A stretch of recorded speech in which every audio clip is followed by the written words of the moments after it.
Well, look where I get to be on a beautiful, sunshiny day. Lucky me, huh?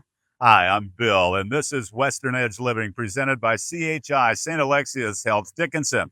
Do you know the story of the teddy bear? If you don't, pick up the book that's available at a lot of the gift stores here in Medora. It's titled Teddy, The Remarkable Tale of a President, a Cartoonist, a Toy Maker, and a Bear. And it tells about why the teddy bear is called the teddy bear, named after our 26th president of the United States. Meanwhile, CHI St. Alexius Health Dickinson is holding a teddy bear clinic. Yes, you are encouraged to bring your teddy bear or favorite stuffed friend for a fun checkup with the medical team. Don't fret, don't worry, don't pout. Bring your stuffy, we'll help them out. Follow CHI St. Alexius Health Dickinson on social media to find out when fun events like that are being scheduled. Meanwhile, Theodore Roosevelt National Park, what a treasure it is to the great state of North Dakota. What an honor, what a tribute to the 26th president. Our park system here in Medora, and of course, this is the South Unit. There's also the North Unit closer to Watford City. It's in good hands, and you're going to find out about that today as you're going to meet a young lady whose energy is through the roof. She's very passionate about what she does. She's going to tell us about the wild horses and lots more great things happening at Theodore Roosevelt National Park. In just a moment, you will meet Rachel Daniels, the superintendent of Theodore Roosevelt National Park, here on Western Edge Living, presented by CHI St. Alexius Health Dickinson, and our program starts now. CHI St. Alexius Health Dickinson presents Western Edge Living.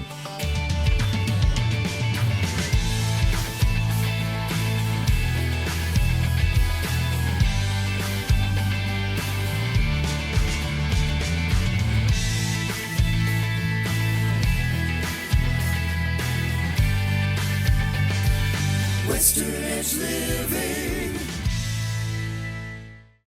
And we are back on Western Edge Living. We are a presentation of CHI St. Alexius Health Dickinson.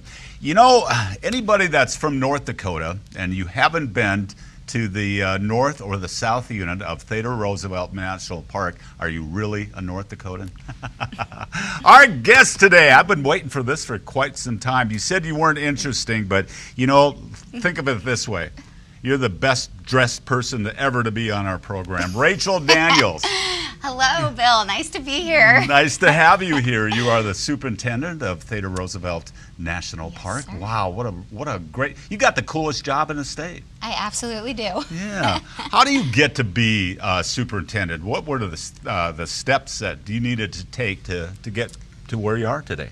You know, Bill, that actually is a very interesting question. I would say no two journeys are alike of anybody that finds themselves in a superintendent role in the National Park Service. And, you know, my journey to the seat was unique as well. I spent, you know, the first 15 years of my career in a central office operation, the Midwest region headquarters. Where was that at? Omaha, Nebraska, okay. Which is where I am from. So administrative headquarters for the Midwest region of the National Park Service is located downtown Omaha, and you know, I would say I did almost everything in that building. I bounced around in every program area, taking on different roles and jobs that, quite frankly, I probably wasn't qualified for, but I raised my hand and said yes. And you know, prior to coming out here to Theodore Roosevelt, I was chief of staff for the regional director, and I supported that position in this agency directly for about 6 years prior to coming out here. And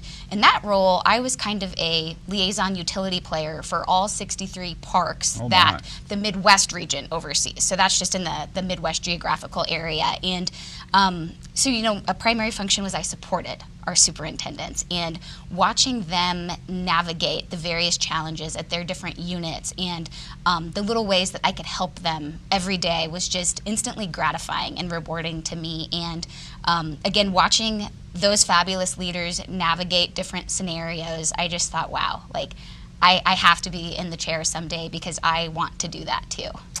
Okay, grew up in Omaha, you said, right? Yes, sir. Okay, let's back up. What was growing up in Omaha like besides going to the zoo any chance he had? Well, we definitely did that. For me, growing up in Omaha meant a lot of family. My whole family, both sides, extended relatives are all in Omaha. We are Omahans. My father ran an auto repair shop with my uncle, his older brother, for most of my life. And so I grew up watching him work incredibly hard every single day. My mother stayed home, and she was involved and at everything, took us everywhere. Everyone at school knew her. She was everyone's mom, in the neighborhood, at school, and myself, most of my time was spent on the ball fields. I grew up playing a lot of softball, a lot of travel softball. I was going to say, humor me here.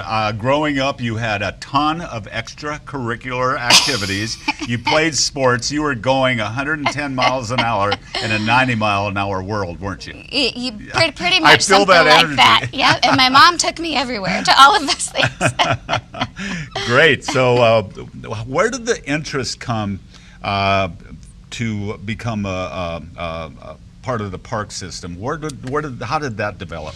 That didn't come until much later because honestly, growing up in Omaha, I had no idea that there was a national park presence in Omaha or in the state of Nebraska, quite frankly. When you think of national parks and the National Park Service, I highly doubt the state of Nebraska comes to mind at the forefront. And, we didn't grow up traveling coast to coast, visiting a ton of different national parks or anything like that. So it wasn't until I was in college, University of Nebraska, Omaha, and I found myself approaching, I think, my junior year or latter part of sophomore year. I was on my fourth different major, trying to figure out what I was going to do with my life, and I had one elective that I was forced to take, human geography, and I realized halfway through the semester that, wow, that class is the only time I am enjoying going to school. Like, what does this mean? And my husband, then boyfriend, encouraged me to just reach out to the professor,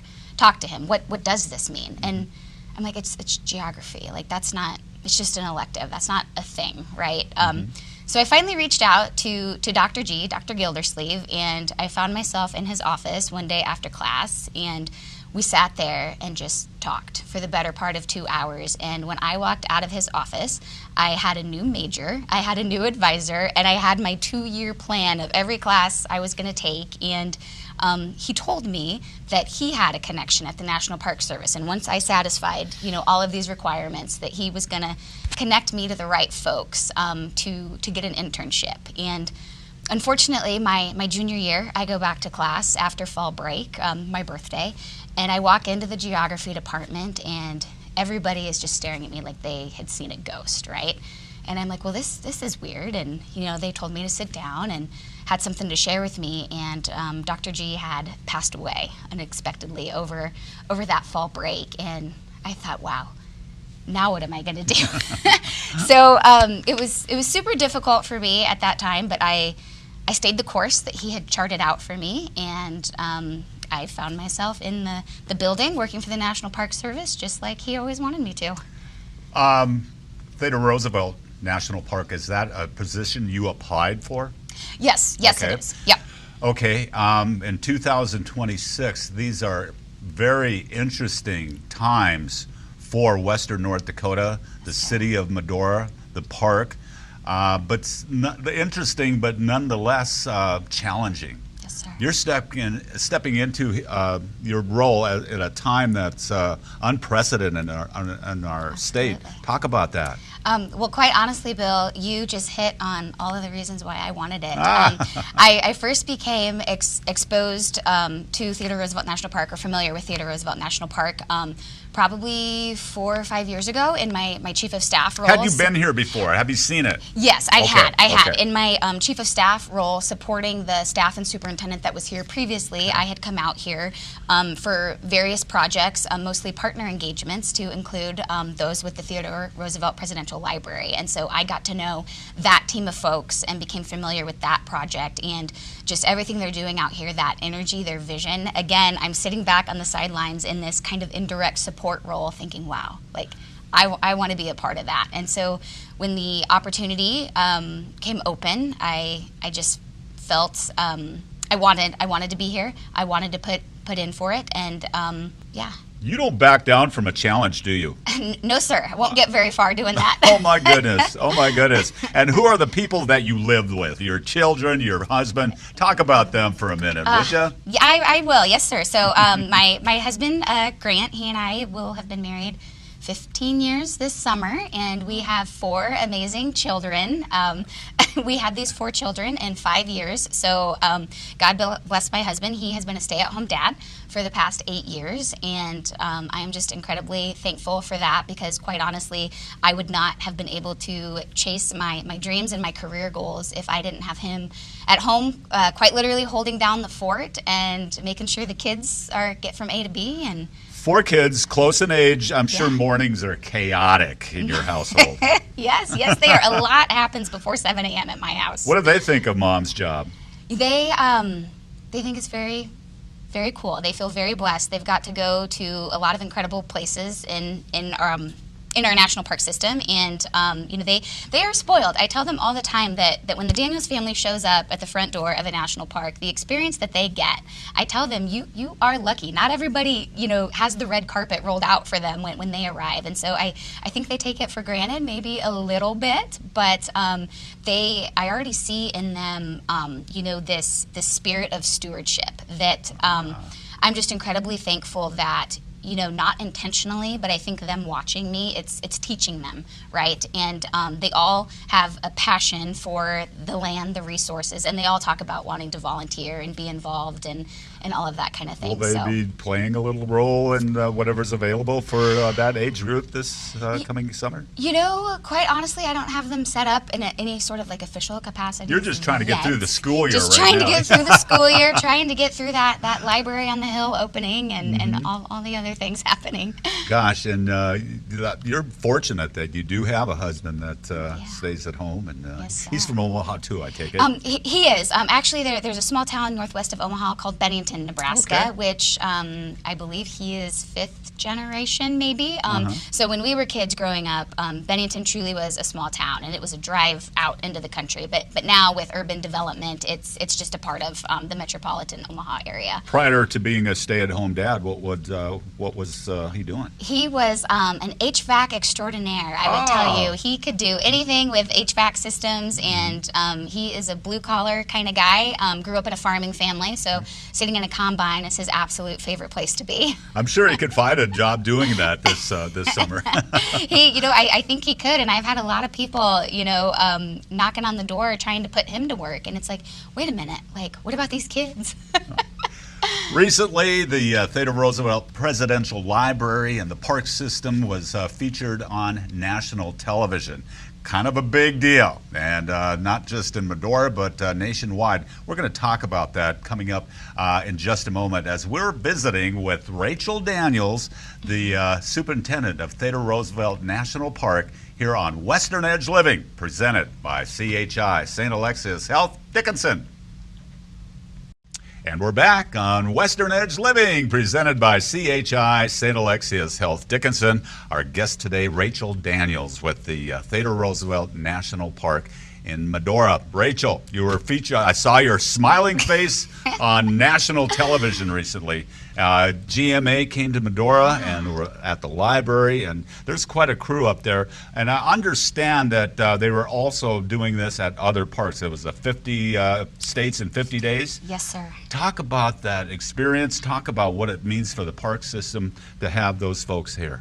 Yeah, well, that was a lot of fun, and it was quite a privilege to be included and to have the park showcased in that way, and to be invited by the library and community of Medora to participate in that. I had some of my staff. I took my staff up on top of the hill with me that morning and got them some experience out there too, and it was just a really feel-good moment for all the partners involved and everything happening in Medora this summer, and everything that the library is bringing to the community, and the success that they're going to have this summer that we can all share in and celebrate together. And I was telling those guys at the library that I would get up at 3:30 in the morning for them any day to do something like that. It was a lot of fun, and I think any opportunity to showcase our national parks to the entire nation. Like, why wouldn't we want to do that? Right. The more people that we can get into the parks, I mean, that's why we're here, right? And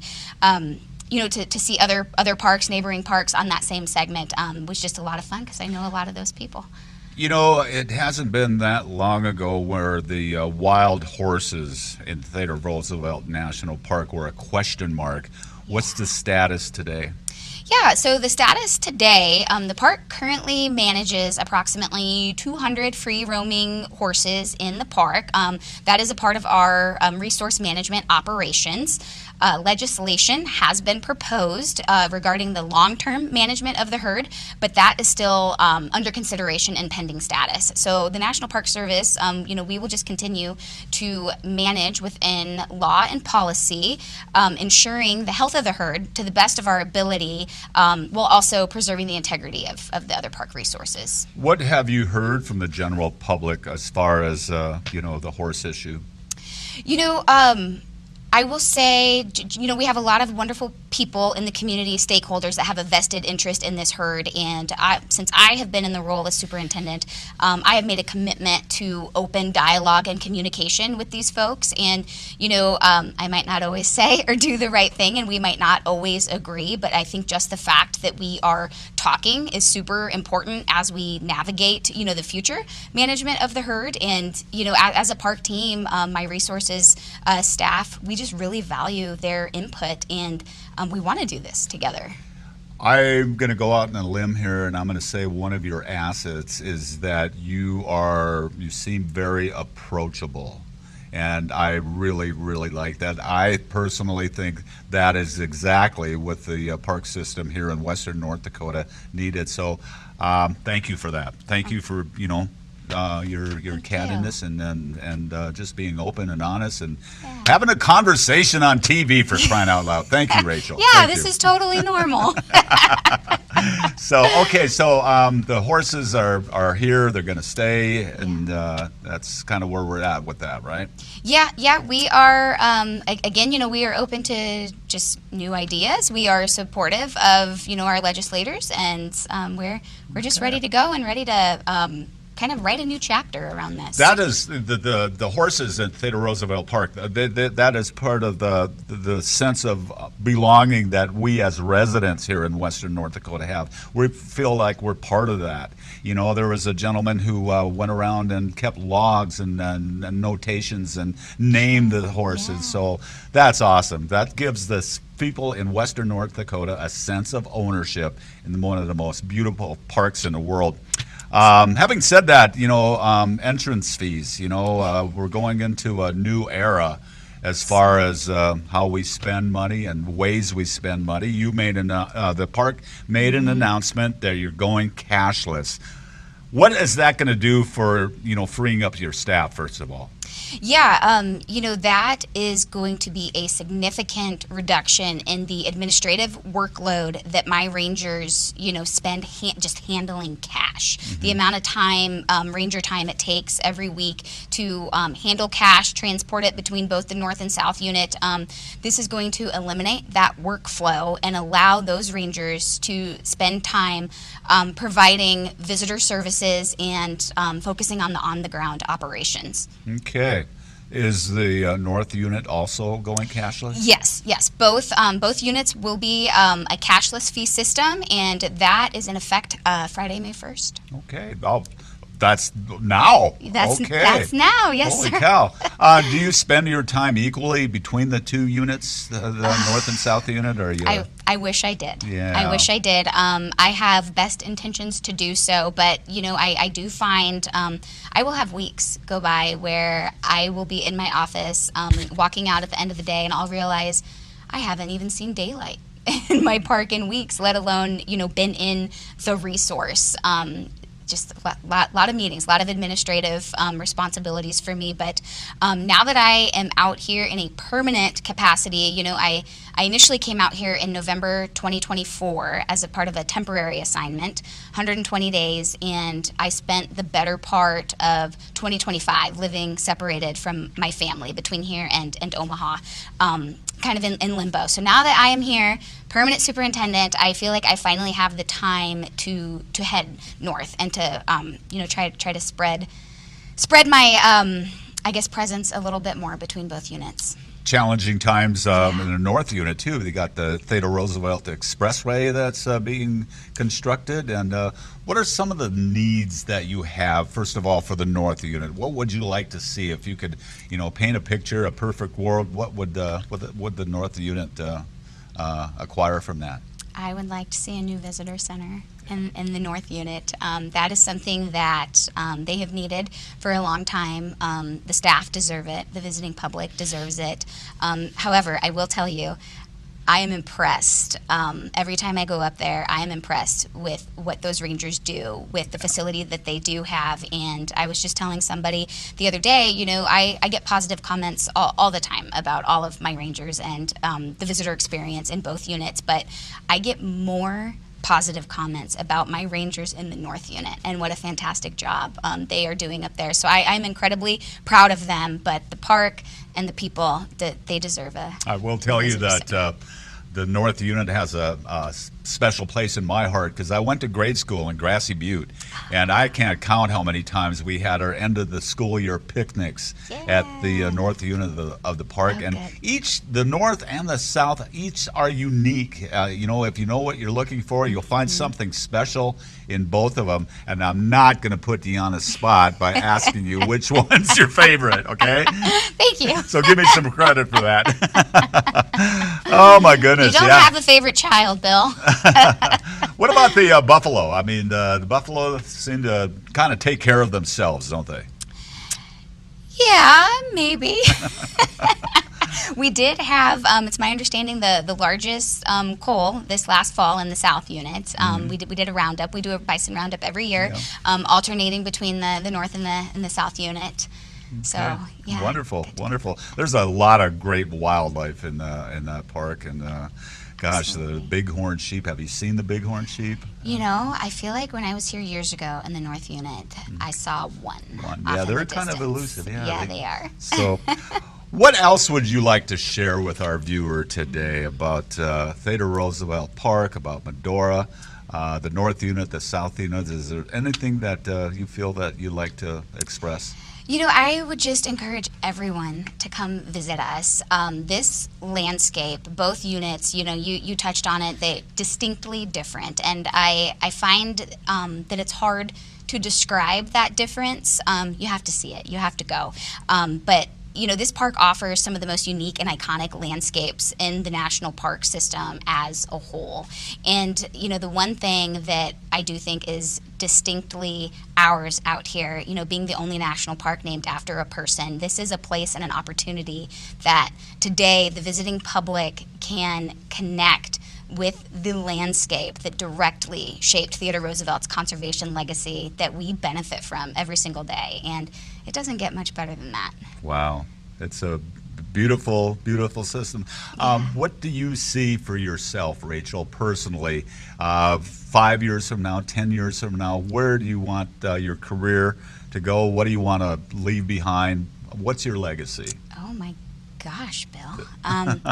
Well, I'm not in a hurry. There is a lot that I want to do here. There is a lot that I feel this place needs and deserves, and the opportunities in Western North Dakota right now are just, I can hardly put it into words, are just abundant, right? And this place needs somebody that's going to take advantage of those and leverage the energy, leverage the partnerships, and the things that are happening out here. And I think I'm the person to do that. I want to do that. And so, a real, short way to put it is, my legacy is going to be that I left this place a whole lot better than I found it. And I'm just looking forward to the ride, how we get from A to B.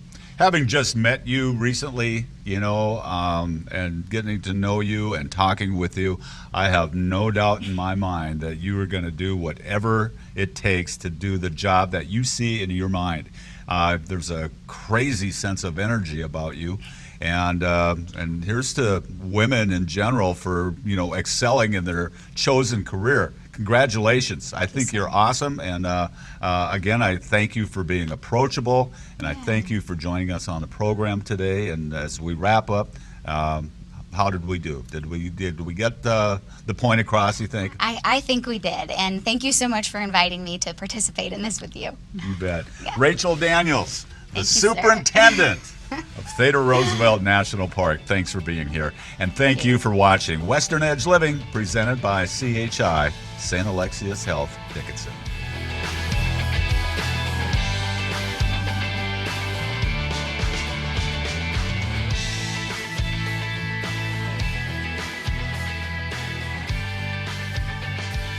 Western Edge Living.